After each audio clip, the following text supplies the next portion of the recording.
el Poder Ejecutivo plantea una asamblea constituyente abierta, sin ningún límite, es decir, una asamblea constituyente todopoderosa, lo cual puede generar inclusive reducción de derechos fundamentales, de libertades, que no haya separación de poderes, que cambiemos todo nuestro régimen político, una cosa que hemos avanzado muchísimo. Entonces, al ponerlo abierto, al no ponerle límites, al no haber un consenso mínimo, ni siquiera de la forma de distribución o la composición de esta Asamblea Constituyente, Exitosa. porque no se le ha consultado a nadie.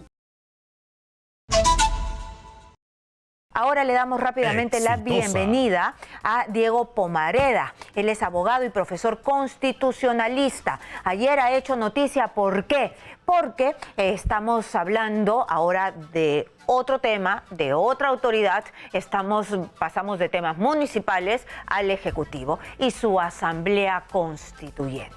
La Asamblea Constituyente, ustedes saben que ellos presentaron un proyecto de ley y el señor Pomareda ha dicho que es plagio. Y además, un plagio descontextualizado. No han tenido la amabilidad siquiera de poner que han sacado pedazos enteros de un libro que él ha hecho. No han citado simplemente su nombre, ¿no? Un artículo que lo han parafraseado, dice él, en el Twitter y deplora esto. ¿Qué es lo que ha contestado el ministro de Justicia? Que se le olvidaron las citas, nada más. O sea, se copiaron y se les olvidaron la cita. Nosotros le damos la bienvenida, por supuesto, a Diego Pomareda. Él es abogado y profesor constitucionalista. Bienvenido, señor Pomareda, a Exitosa Perú. Buenos días, Karina. Muchas gracias por la invitación y encantado de poder responder tus preguntas. Muchas gracias. Por favor, usted explíquenos qué es lo que ha encontrado. Ya sé que encontró plagio, pero contextualícenos para que nosotros podamos entender. Ok, lo que ocurrió fue que el Poder Ejecutivo presentó un proyecto de iniciativa de reforma constitucional y para fundamentar esta reforma constitucional, para crear una asamblea constituyente, usan una exposición de motivos, ¿no? Para darle las razones por las cuales se basa esta iniciativa de reforma constitucional. Lo que ocurre es que ahí, cuando yo estuve leyendo, identifiqué claramente, uno cuando hace un trabajo de investigación sabe cuáles son sus fuentes, cuáles son sus citas, cómo uno escribe. Entonces claramente me di cuenta que el Poder Ejecutivo estaba fundamentando este proyecto de ley a través de un trabajo que yo había elaborado un año antes. Eso para mí fue preocupante, lo advertí, y este es un mensaje también para todos los jóvenes académicos que tienen investigaciones y que pues si ve, así sea un profesor, un presidente del Consejo de Ministros, que lo denuncie y que dé cuenta de que esto no es correcto. Eso es lo que ha ocurrido, Karina. Muy bien, pero quiero entender, tú estabas fundamentando una asamblea constituyente tal cual ellos lo han presentado en este contexto. ¿Eres de las mismas ideas que el presidente Pedro Castillo, que el premier Aníbal Torres, o ellos han agarrado tus ideas y las han transformado para hacerlas calzar en su proyecto de ley? Lamentablemente ha habido un error de forma porque no se ha citado un trabajo previamente elaborado, eso es lo primero, y también creo yo hay una equivocación de fondo, porque no se corresponde el proyecto que se ha presentado con los contenidos del artículo. ¿Qué es lo que plantea el artículo?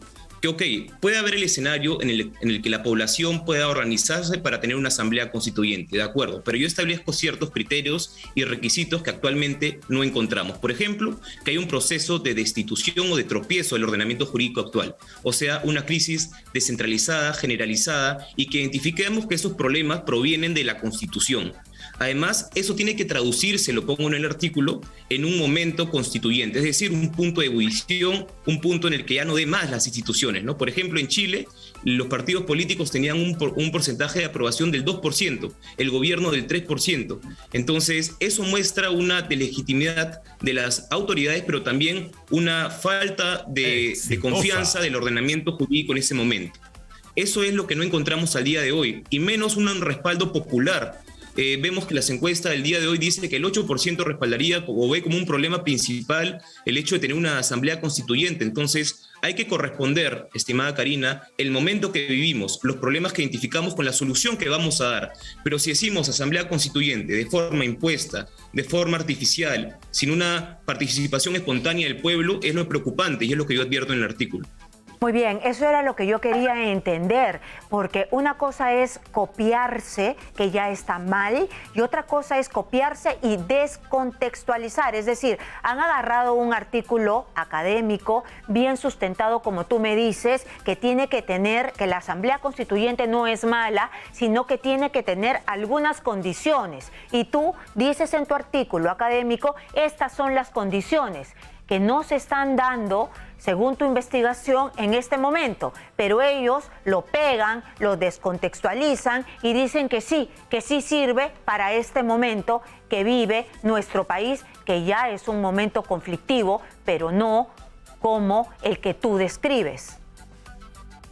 Además, Karina, si me permites agregar, estamos en un momento de convulsión y en el que hay fuerzas políticas opuestas y radicales, ¿no? Por la derecha y por la izquierda. Entonces, en un contexto polarizado, el resultado de un trabajo común no va a ser el mejor, es lo primero. Y lo segundo que yo advierto es que el Poder Ejecutivo plantea una asamblea constituyente abierta, sin ningún límite, es decir, una asamblea constituyente todopoderosa, lo cual puede generar inclusive reducción de derechos fundamentales, de libertades, que no haya separación de poderes, que cambiemos todo nuestro régimen político, una cosa que hemos avanzado muchísimo. Entonces, al ponerlo abierto, al no ponerle límites, al no haber un consenso mínimo, ni siquiera de la forma de distribución o la composición de esta Asamblea Constituyente, porque no se le ha consultado a nadie. Básicamente, el Poder Ejecutivo, a través de sus buenas intenciones o sus creencias políticas, han planteado un modelo de Asamblea Constituyente que no le han consultado con nadie. Entonces, eso es lo que más preocupa. Si queremos una Asamblea Constituyente real, de la soberanía popular, debe ser de abajo hacia arriba. La población debe ser la que manifieste el sentir de un cambio de la Constitución, no un gobierno que de arriba, desde el gobernante, le impone o le coloca